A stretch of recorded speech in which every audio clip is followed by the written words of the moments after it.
మనిద్దరి మధ్యలో ఏ జన్మలో ఏ తీరని రుణం ఉందో, మరెందుకు ఇంతలో ఈ బంధనం ఇన్నింతలు పెరిగిందో.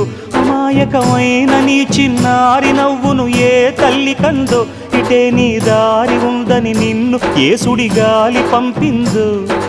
పాపం పుణ్యం దేవుడికెరుక, పేదకు దొరికిన బంగారు కణిక, పాలు వెన్నా లేవని అనక ప్రేమను తాగి తెరగవె చిలక.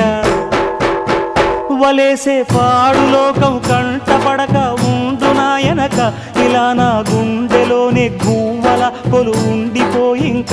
ఇటేపొస్తే ఎమున్నైనా నిలేస్తానే, మరింక ఏ కీడు నీ వంక రాలేదు.